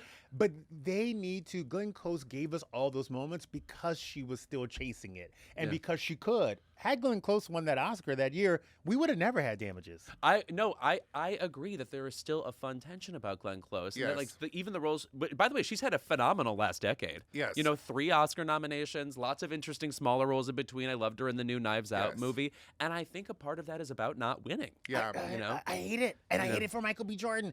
Fuck, I hate it. You know. Also, Denzel gave us Man on Fire Part 1, 2, 3, 4, 5, 6, and 7. All of his movies felt like Man on Fire. They all made a fuck ton of money at the box office, but they were great hits. Had we gotten that if Denzel just would have went on track to be some Oscar-winning actor, or like only taking roles that are going to get Oscars? Somebody was like, no, motherfucker, you're going to go make this money. Oh, you mean Denzel Washington, who won an Academy Award for Glory in 1989? No. I'm saying Denzel Washington, who didn't stay on that track. Oh yeah, yes. Like, but I think winning it can remove you from that track. I think if you win at the right point, you're able to be like, okay, that's done. Like, Julia Roberts knows she's not winning another Academy Award. Like, when she won it, she said, I'm probably never going to be up here again. I'm taking my time. Watch your fucking mouth, because you know she's looking for that Academy Award. Oh, really? Oh, yeah. Well, I hope I think it could happen for her, namely if she goes the August Osage County route of, I actually can be the meanest motherfucker in this room. And I want her to, like, you know, run a company, like a Baby Girl type movie or something. Here's the problem. Julia Roberts will never play her mother. You think so? She will never play a woman. Didn't she do that in that 2 Tickets to Paradise? She'll never play a mother like Meryl, dying of cancer, smoking a cigarette, making her kids. Like, Julia Roberts is going to have to go there to win that next Oscar. And she is not willing to do that just yet. She still wants to be the hot schoolmaster who wears cute suits and who has moments with Ayo Debris and sexual tension with Andrew Garfield. Yeah. She's not playing the 65-year-old who put her kids through fucking hell and back and is trying to make amends. Oh my God, can she land a punchline, though? It always bothers me, in a way, when somebody who is not a writer at all seems to be off-the-cuff hilarious at all times. I call this Bette Davis syndrome. Yes. Why are you so funny? Yes. And the answer is, you're a little bit mean. Yeah. Just a tiny bit. Yeah. But good. Stay fearsome, please. I recently watched The Donahue with the cast of Steel Magnolias, and he is so condescending to her the entire time of, like, can you believe you're with these ladies? But honestly, I think one of the reasons she's so good at this stuff is, like, she got to watch Shirley MacLaine and Sally Field in their prime do the job, and she learned. Right. 100%. And by the way, she was the only one in that cast who got the nomination. Yes. Yeah. Oh my God, what an ego high that must have been. Like, Olympia just won the other day, and I got one over her. And anyway. Sally Field gave you everything in that movie. Oh, always. She put her coochie right on the table. Name one time she was bad. Oh. Never. She's never Almost been bad. absence of malice, but that's the script. Yes. Okay. We'll be right back with Eva Victor, but before that, some quick housekeeping. Angelinos and Beyond, your favorite live gay political late night show that is also released as a podcast, is back with a whole new slate of shows just announced for 2026. Join host Jon Lovett at Dynasty Typewriter in LA as he breaks down the biggest and dumbest stories in politics and welcomes a rotating lineup of the brightest stars in show business and politics for games, trivia, and the kinds of conversations you won't hear anywhere else. This week's guests are Michael Urie, Ted McGinley, and Robin Thede. I want to go hang out with them. I know. And coming up next, Frankie Quinones and Lisa Rinna of the Traitors. Head to crooked.com/events to check out the lineup and grab tickets. They're always adding guests. All right, when we're back, we're joined by Julia Roberts' hero, Eva Victor. Keep It is brought to you by Helix. Guys, if I don't have a good night's sleep, how do I bring you all the fabulous and very up-to-date references I bring? There's just no answer, and you can't answer it. However, Helix is there for me every single day, and in what position do I sleep? You guessed it, chalk outline on Law & Order. Helix matches you with the perfect mattress based on your personal preferences and sleep needs, making your mattress search easy. Helix delivers your mattress right to your door with free shipping in the U.S., and you can rest easy with seamless returns and exchanges. The Happy with Helix guarantee offers a risk-free 120-night sleep trial and limited lifetime warranty to ensure you're completely satisfied with your new mattress. In the past, I've always had mattresses that were too hard and too soft. This is a real Goldilocks situation. The Helix mattress not only is soft, but my body sinks into it just enough that I feel both cozy and not too warm, which is my least favorite thing about sleeping. Go to helixsleep.com/keepit for 20% off site-wide. That's helixsleep.com/keepit for 20% off site-wide. Make sure you enter our show name after checkout so they know we sent you. helixsleep.com/keepit. This episode is sponsored by BetterHelp. The new year doesn't require a new you, maybe just a less burdened you. Therapy can help more easily identify what weighs you down or holds you back by offering an unbiased perspective to better understand your relationships, motivations, and emotions. I would say I'm a bit of a perfectionist, and I have a bit of a fear of not living up to my own standards. So I've not let that go, but I've learned to have perspective on it, and I believe BetterHelp is a part of that. BetterHelp does the initial matching work for you so you can focus on your therapy goals. A short questionnaire helps identify your needs and preferences, and their 12-plus years of experience and industry-leading match fulfillment rate means they typically get it right the first time. If you aren't happy with your match, switch to a different therapist at any time from their tailored recs. With over 30,000 therapists, BetterHelp is one of the world's largest online therapy platforms, having served over 5 million people globally. And it works with an average rating of 4.9 out of 5 for a live session based on over 1.7 million client reviews. BetterHelp makes it easy to get matched online with a qualified therapist. So, sign up and get 10% off at betterhelp.com/keepit. That's betterhelp.com/keepit. This week's guest is a fresh face in the awards conversation, nabbing their first Golden Globe nomination for their lead role in Sorry Baby, a heartfelt and sometimes heart-wrenching dramedy, which they also wrote and directed. I want to say you were the first person to direct yourself to a nomination in this category. Streisand is all musical comedy. We'll talk about Oh my God, wait, by the way, who wrote this? It's so good. Oh, get ready. We're chatting just days before the Golden Globes, and we can feel the excitement swirling in the air. So without further ado, please welcome to Keep It, Eva Victor. Oh my God, I loved it. You were so good at that. And by the way, that was being read, and it was a perfect read. It sounded like you thought of it. Oh, thank you. I dream of being on like Eyewitness News at 6 p.m. just reading that true? Like, the weather. Yeah. Is that true? You dream of that? Well, just you have something teleprompter, so love much that. better. Yo, thank you. Yeah, How yeah, nice of you. How of nice of you. course. Okay, well, the Globes are a couple days The away. excitement is swirling in the air. I agree. I see the swirls happening right here. Yeah, no, I mean, honestly, can you imagine? I'm just like Cinderella. I get to go there. I get to be around like the most insanely talented women in the world and then go home and go to sleep like with my cats. It's like the best. It's psychotically awesome and weird and cool. Who are you most anticipating seeing at this? Because, by the way, everybody from this movie awards year is there. You know, it's like whoever you want to meet will be there. That's true. Apparently, everyone drinks a lot. Yes. So we'll see, like, about that. You know, there's people I've met but have since, like, I've met Tessa Thompson, who couldn't be lovelier, but have seen Hedda since I got to talk to her. So I'm like, I have a lot to say to her about her performance in Hedda and all the performances in Hedda. Nina Hoss in that movie is so fabulous. Beyond. Imogen Poots, by the way. No kidding. Giving it up for Imogen Poots this year, I have to say. A discovery of my year was Imogen Poots. Because I saw Chronology of Water, too. Have you seen Chronology of Water? Yes, of course, yeah. And she's an amazing actor. Who else? You know, Julia Roberts. Who's in your category? In my category. But you know what? I'm really nice to the people in my category because I'm grateful to be there. I'm not weird about it. I gotta say, one of my favorite pleasures of this awards season has been watching you talk to other people. I saw you have an awesome conversation with Celine Song. Yes, Celine. What's it been like connecting with other filmmakers who I'm sure are watching Sorry Baby and thinking, how is this your first movie? That's nice. You know, it's wonderful and it's very interesting because I do think meeting filmmakers is very similar to watching their films. Like it's kind of like, oh yeah, that tracks. Like meeting Celine, I'm like, oh yeah, that is the person. Like very like brilliant, meticulous, thoughtful, like kind of dark humor. Like it's very, it's cool to meet like people who are part of the journey of you making a film. Like I hope to meet Kelly Reichardt, I think would be my number one of the year, because that her film Certain Women was so influential to my film.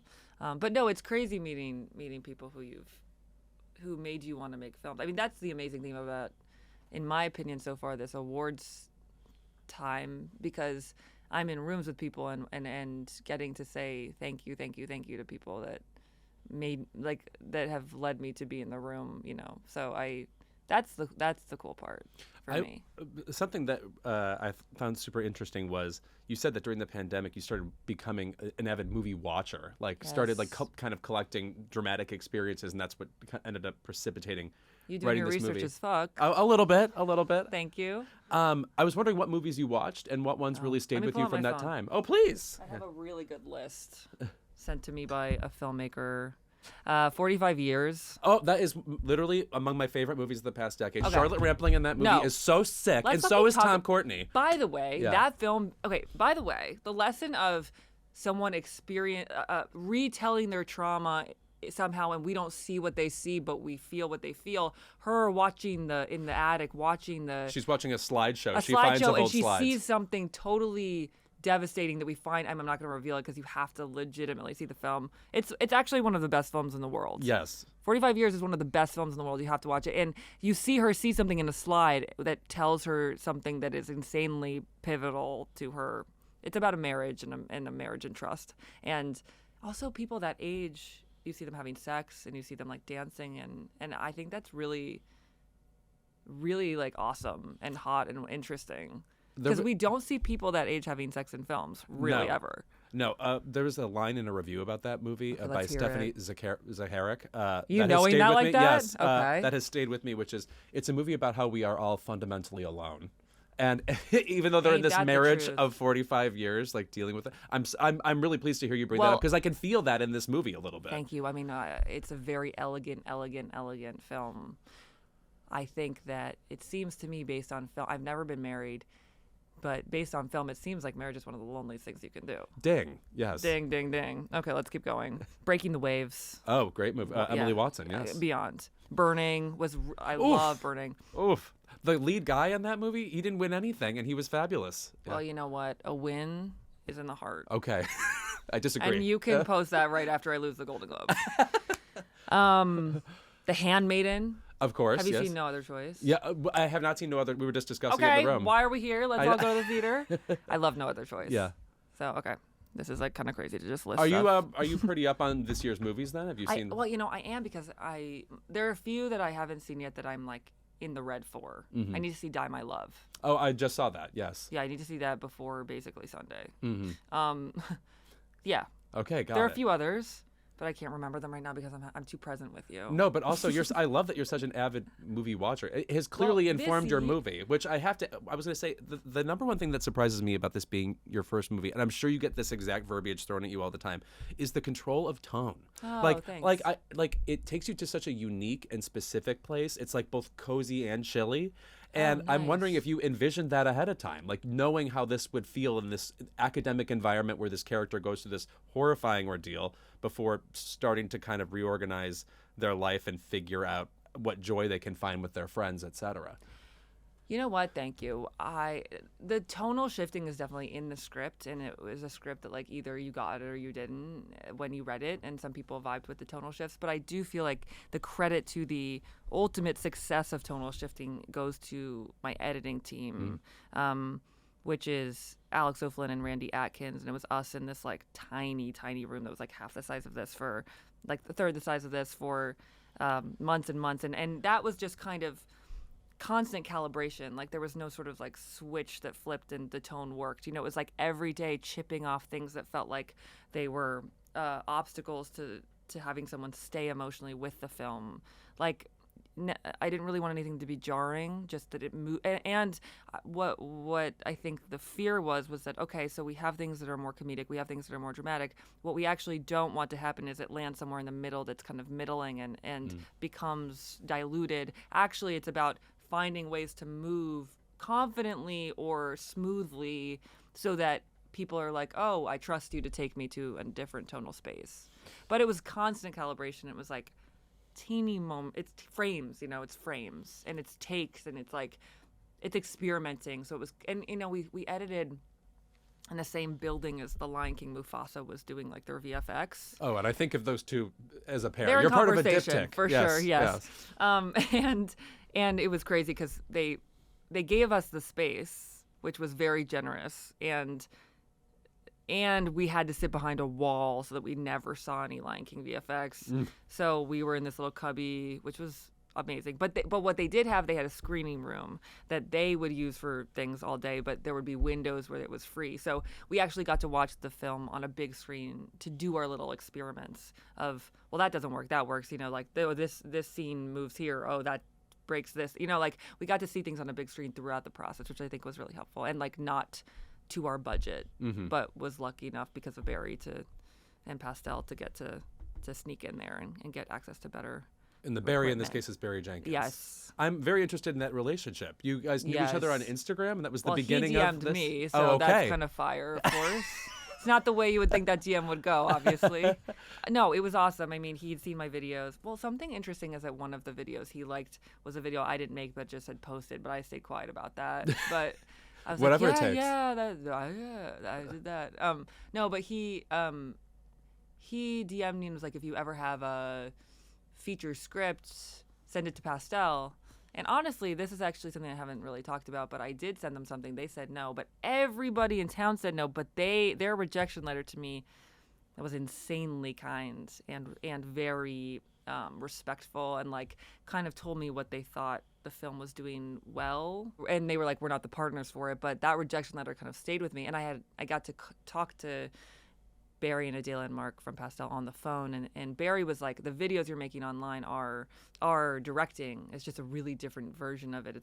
But you're making all these choices, and I think his belief in me before he saw me actually do this was something that when I wrote Sorry Baby, I was like, well, these are the people I'm sending it to, because there's like this feeling of they see something that I feel like I see but other people are not really seeing.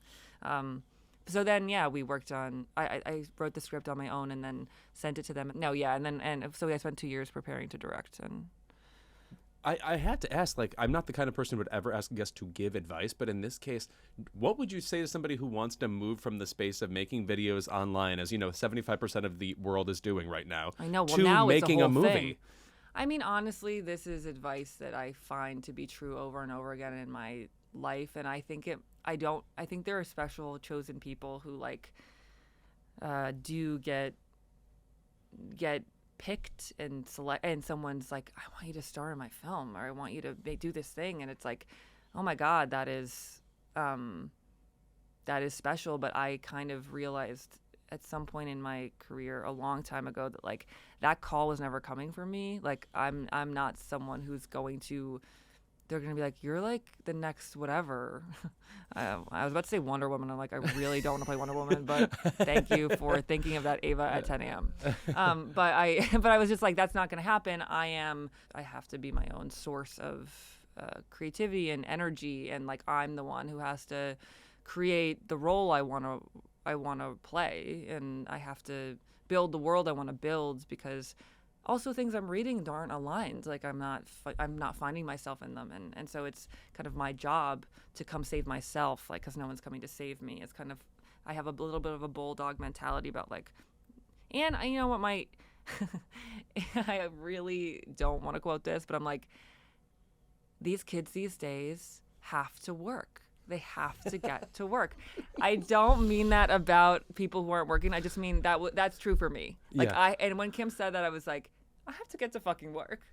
But it's true. Like I feel like working is the antidote to the fear of the industry. Like and you can't control anything except for what you do. So. Speaking of experimentation while making the film, I was wondering, did you also do that as an actor? Like while you're directing yourself, did you think during the movie, oh, I'll try something weird or something I didn't even really write here?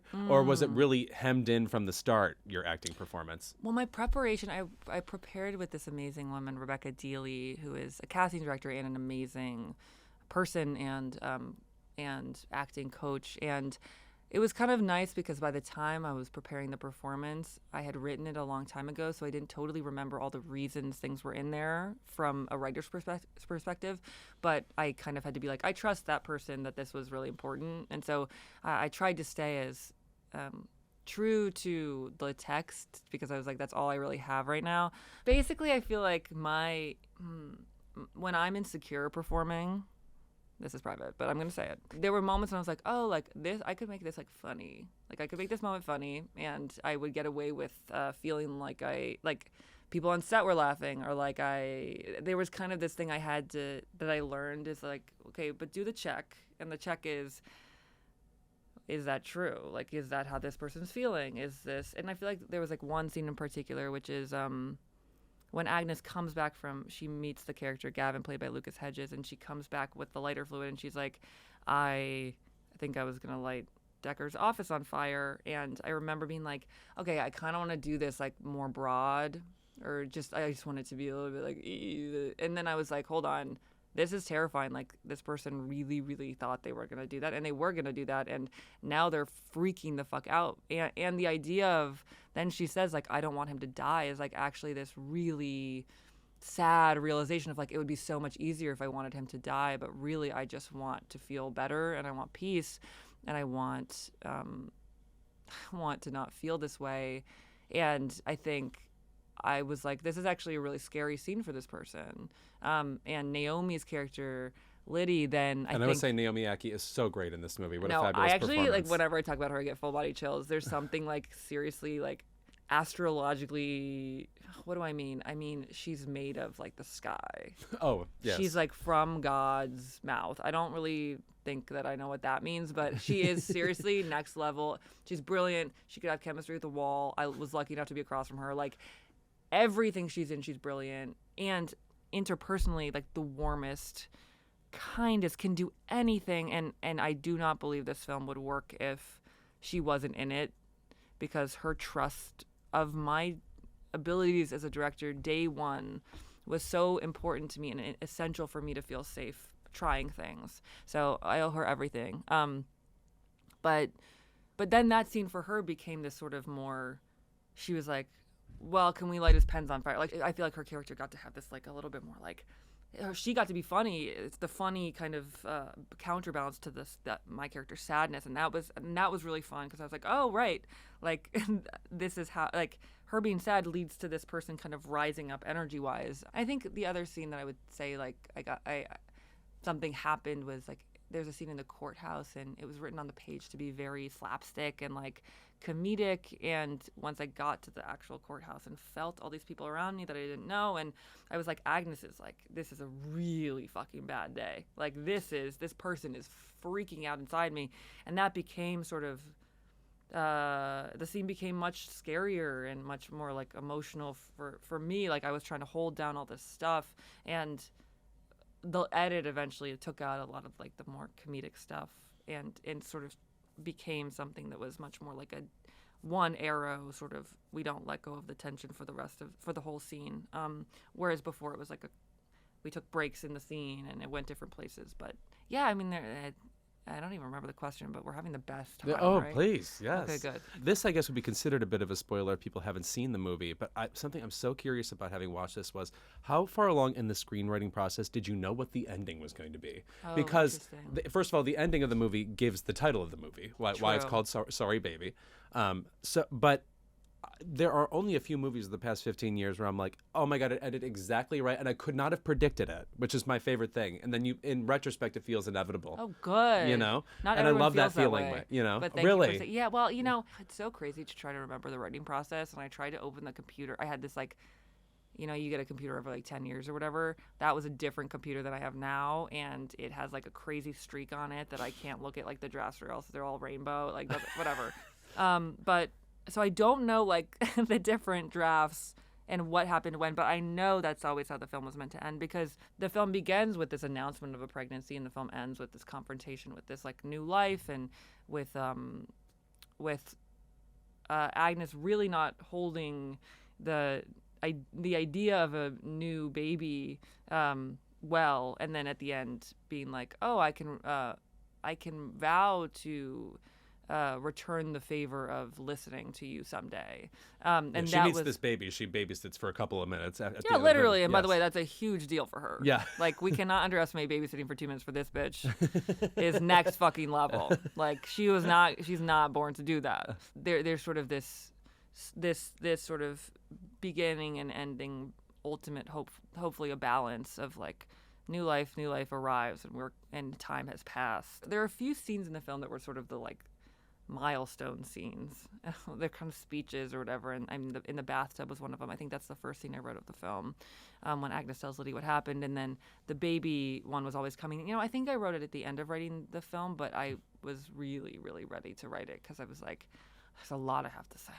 It is a very cathartic moment in the movie. Yes. Interestingly, we had 2 versions of the ending of the film, which were all the same words, but one version where Agnes was as she is now in the film, and one version where she like breaks down and is like weeping and like looking at this baby, and is like kind of all the pent up energy is like released, and she's like well but not well too at the same. It was just a really different version, and it was really hard to figure out because both kind of worked but for really different reasons. And then finally my editor's wife, Shannon, is a therapist, and she came in and read both endings and what they both meant, and was like, this is, if you choose this ending, that's what it means, and if you choose this ending, this is what this means this character is experiencing. And I was like, oh, okay, then I can choose, then I know what to do. But it took a real therapist's view to settle that. But there is like an alternate ending of the film somewhere that's really devastating. But you know what,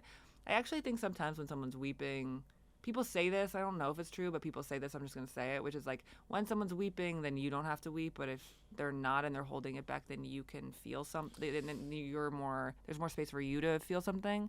I don't know if that's true, because sometimes when people are weeping in movies, I'm like, that's so true. Like Jessie Buckley, my fucking God, like I was crying the whole fucking time, so I don't really know if that rule is true, but I heard people say that. I don't know when people are like, Universal is whatever. No, you ever seen the movie Universal. Ordinary People, No. which ends with a confrontation between Donald Sutherland and Mary Tyler Moore, and in That the sounds original good. version, it's like a screaming, emotional confrontation, and at the version they went with was her just being silently devastated, and that to me is why it's the most successful family drama ever. It's like a bit truer. Oh my God. My last question is, we had Emerald. Last question. I Oh know- my God, I I know, could go wanna all keep fucking going. day. I know. You're Okay, so go rad. ahead. Yeah. We had Emerald Fennell here a couple years ago, Tea. and when I knew she was hilarious just from watching interviews with her, and it was on that Promising Young Woman press tour, and then I thought to myself, why do I know she is funny from promoting this movie, which is basically horrifying to talk about? It's an extremely violent movie. You've now talked about this movie for over a year. Has the press tour of it, like, what do you feel like you've had to go through in order just to talk about the movie? And do you feel like you're confronted often with lots of invasive questions because of the nature of the film? Yes. I mean, I'm completely dead inside. It's like, no, it's not okay. That said, grateful as fuck and happy to be here. Beyond that, yes, there have been some psychotic questions. Yeah, have there? Yeah. Yes, and I actually then, because I was noticing psychotic questions, begged them to give me media training so that I could practice answering questions. By the way, I'm not using my media training here. Don't worry. Oh, okay. I'm not hiding all the truth here. Just kidding. That's not what media training is. It's actually an insanely. I don't think people know what media training is. Right. Let me just talk about this really fast. Please. My experience of media training was I sit with this amazing man, and he helps me figure out how I want to say things so that I say what I want to say, and I give the clearest version of the answer possible, and I don't freak the fuck out that I said something that I felt was too revealing or not true because I was panicking. So it's like this beautiful, beautiful, actual, legit art. And that said, yeah, some questions have really, really fucked me up. Yeah. But I am really, really, really good at not answering them. Eva, it has been awesome talking to you. So nice talking to you. And Sorry Baby is a fabulous movie. Go watch it now. And we're back with the saltiest part of the episode. It's Keep It. We have to start over here. What's No, your actually, Keep you know It? what? You go first. I'm going to let you go first. Really? Because I want to see how you do this. Okay, let's Yeah. have Guy go first. Non-hair hair on the red carpet. keep it. There are certain ladies showing up to the red carpet doing absolutely nothing with their hair, trying to make it a non-moment. Now look, if you have enough of a dress, you can pull that hair up into a little French twist and let it not steal the focus. But let's say a certain member of the Hunting Wives cast who showed up with little tendrils that were hiding her earrings and then a strange ponytail that you couldn't see from the front and did nothing with a like bland white dress. No, give me a moment. Like understand minimalism. Minimalism isn't boring. Minimalism is deliberate. So, hey, actresses, I understand. And also there are certain people who just clearly don't want to spend a lot of time in hair and makeup, and Amy Madigan and Natasha Lyonne. Like, let's put our effort in the right direction. Let's try to make minimalism work for you instead of it feeling bland and lifeless. Oh, Gwyneth Paltrow was the best at that. Yeah. She used to have that, I just came out of the beach, got fucked, and came to Golden Globes hair. Yes. It was perfect. It can feel effortless, but when it feels like you just sort of are like, I don't know what they did with my hair, it's boring. And also, if you are leaving just like acres and acres of unoccupied space in between your earlobes and the top of your strapless dress, like, please do something. Give me a necklace. Give me hair that is coming down. Do something. I don't want this Gwyneth Paltrow press cycle to be over. I'm having too much fun. Excuse me, even when Amy Poehler offended me by asking her what was Cold Mountain like? Was the mountain cold? And then it turned out she wasn't in Cold Mountain. Amazing. That was, of course, Nicole Kidman. The way Gwyneth handled that with such dismissive, like, oh, I love being mistaken for Nicole Kidman. Everything that comes out of her mouth is so weirdly, like, there's no other word for it. Delightful. She loves acting and does it when she wants. The minute she turned 50, we didn't expect her to be relatable anymore. The minute she turned 50, we're like, she's a very powerful witch and we respect her. Let her take down that skiing man. I am living for this era of her life. And, she owns the goop. She is not scared of the goop. Like, I eat goop every day. Yes. By the way, I bought a yoni egg. I don't even have a yoni. You're yoni-less. I'm yoni-less, but I bought a yoni egg because I love her so much. She did an interview at SAG, with like a Q&A audience. Fabulous. I really recommend it. I was watching it over the holidays. Like, I had nothing to do, like, December 23rd. I had a magical little Christmas. Because, by the way, she's Joan of Arc. Y'all burned her at the stake and she survived. Yes. Dang. And by the way, when a white lady survives a witch murder, she comes back stronger and more powerful. Yeah. And that's what she fucking did. She This was is not like, what happened to Joan of Arc, by the way. But yes. In my story, she survived. Okay. There actually have been 1,000 adaptations of Joan of Arc's life, so maybe she survived, sort of. In the Tyler Perry Joan of Arc, that bitch is still alive. Yes. She's working at Seattle Grace. She has a chainsaw and she is coming after her ex-husband's furniture. She's working at Seattle Grace with all those bitches. Okay. Actually, my Keep It has something to do with somebody who worked at Seattle Grace. My Keep It is to mispronouncing actresses' names at award shows. Okay. Here's the thing. You think there's like no danger in not getting someone's name right? There is. I will remember this for the rest of my life. You should be afraid of a bordering on middle-aged gay man who remembers your mistakes. Jennifer Garner, could you please go to one rehearsal so you can say Tiana Taylor correctly? I'm sorry, like, it ruins the moment in a way when somebody who's winning a huge award hears their name mispronounced. A really famous version of this was Adele Dazeem. Oh, yes. Well, okay. Well, if you're going to be captivating, that's different.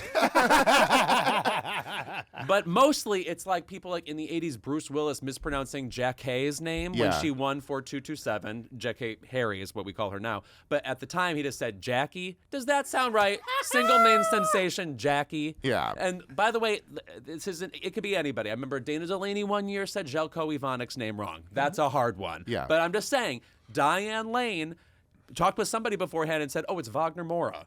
And then she got it right. Yeah. And by the way, when you get somebody's hard name right, that makes an awards telecast really exciting. Ooh, who's that? So anyway, and the number one worst of all time, the VMAs, I believe it was 2000. Aaliyah won for Try Again. Aliyah. And Ricky Martin said Aliyah. But it's Ricky Martin. He's a non-native speaker of English and the hottest gay man. Okay, talk about a queen of the damned, because she was gone the next year. And by the way, that thing still lives rent-free in his head. I hope so. He is going over and over and over it. But also, he was a gay man who couldn't say Aaliyah. Excuse me? So when I hosted my little talk show, The Game Show, I had one episode and the guests were Aparna Nancherla, Utkarsh Ambudkar, and John Daly. And I was so scared of messing it up. And then I ended up messing up John Daly's name. That's like something Aesopian. Yes. Anyway, it's just something like if you say their and the Seattle Grace person I was thinking of at the Emmys one year, Katherine Heigl was introduced as Katherine Heigl, but then she came out and said it's Heigl actually. Of course she did. And that was awesome. Of course she did. You want to know who I would love to have back? Who? Katherine Heigl. I know. She was good. Excuse me, we gave her, I think, the hardest, most ridiculous, like Amelia Perez type storyline on that show of all time, and she landed Also, it. she served her sentence. Yeah. What did you say at the beginning of this? What? You don't want to cross Shonda Rhimes? Fair. That's right. But I'll do a Poise commercial. I have no shame, bitch. I will hawk a fucking Poise pad tomorrow. Please. Okay? Jamie Lee Curtis did the pooping yogurt and she won an Academy Award. Oh, bring me that Activia. Right. I was in for it. Oh, excuse me, this is classic. Like Cher's doing like psychic friend shit, and she's like, you know what? Actually, I'm gonna go win an Oscar. Yeah. You know.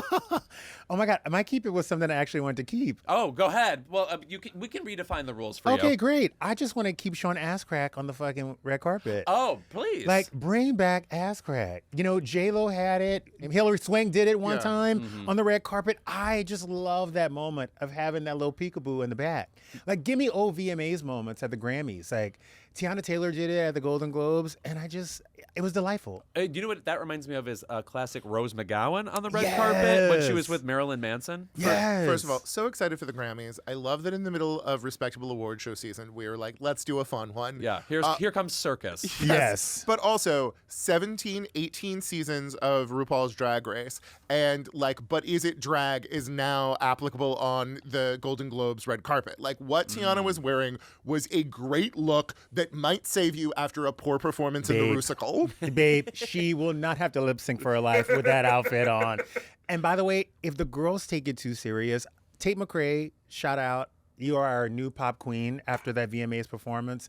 So at the Grammys, if the young girls are coming in gowns and Sabrina Carpenters are coming in these Valentino, fuck that. If you don't find it at a drag shop on Melrose, please don't wear it. Yes. This is the motherfucking VMAs. Diana Ross, touch Lil' Kim's titty live on TV. Give me a titty grab, okay? Let it be accessible. That's what I'm looking for. Someone scratching Ricky Martin's nuts at the Grammys. Also, by the way, we could write a whole book about the 99 VMAs. I mean, every single thing about that award show, like the drag tribute to Madonna. Oh, wait, that reminds me of somebody else who mispronounced somebody's name. Paul McCartney did Video of the Year that year, and he reopens the envelope and goes, some fellow named Lawrence Hill. A joke? You think Lauryn Hill was going to be receptive to that? And now where is she? You know what? Fuck it. Lauryn Hill should have stabbed his ass. Yeah, that's...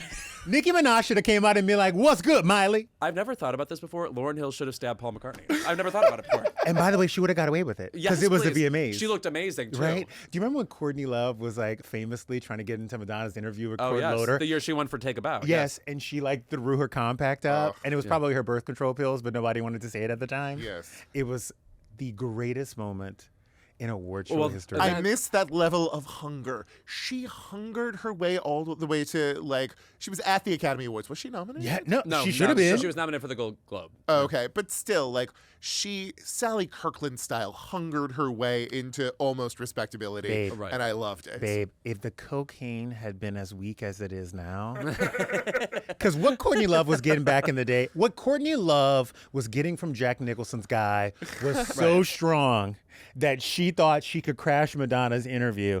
If she had the coke that they're serving these days, because I tested it a few times, I'm not an habitual user. I just like to taste it and see what it's like. Of course. He has a lab.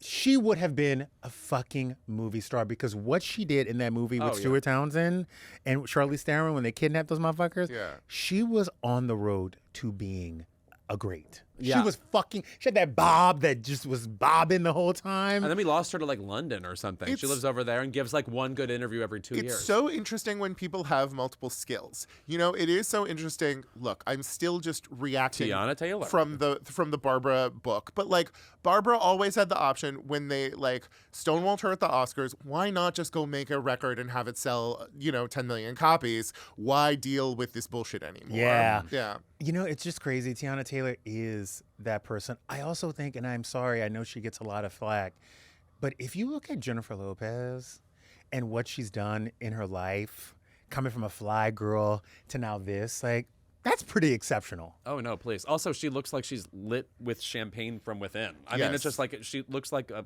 actual goddess. That said, I wish her teleprompter copy this year was a little more exciting. She didn't give us anything at the mic. Yeah. By the way, she didn't look over it. Yeah. She did not go to rehearsal. She did not go Guys, to rehearsal. go to one rehersal. Right. You're already dressed up. Just go. It's at the Beverly Hilton. They have snacks. It was a dress that would have looked terrible on anyone else and was the best dress of the night on her. But let me tell you this. Did you see her after party dress? No. That should have been the dress. Oh, really? Oh, I hate when that happens. my God. I don't know what happened, but the dress was great. Yeah. The chignon was on point. Yes. The after party dress, the amount of cleavage Yeah. and what was happening, just go look it up when you get home. Also, Kiss of the Spider Woman was good. It was good. It was good. Yes. The problem is, as I said on the show, Jennifer Lopez is not camp. Yeah. That's the problem. They Anyway, should have sold it more campy. That's right. They should have sold it more campy. They needed one other woman in there that was known for camp to turn that bitch up. If someone said RuPaul is in jail here and is making an appearance. The thing is to make up for the William Hurt of it, they felt the need to be a little respectful about trans and queer issues, and so they didn't have fun, failing to realize that trans and queer lives are fun. Justin Sylvester, thank you so much for being here. By the way, I was really intimidated. You guys are very smart and very fun. This was really you were fun. blessed. Yeah, Oh my I've God. never seen two white guys go at it like this. This has been like so amazing and so insightful. This is smart. Oh, how nice of you. I'm Thank you. scared. Guy, thank you for watching your first award show for us. I'm sorry this had to be brand new information to you, but you really took to it like a fish in water. You're the person I most want to talk to this about now that Joan Rivers is dead. I tried out for Fashion Police and she did not accept me. Oh, really? Yes, but I interviewed her another time and she goes, those are some of the best questions I've ever gotten. How about that? Love that. That's real good. I'll bring that up some other time too.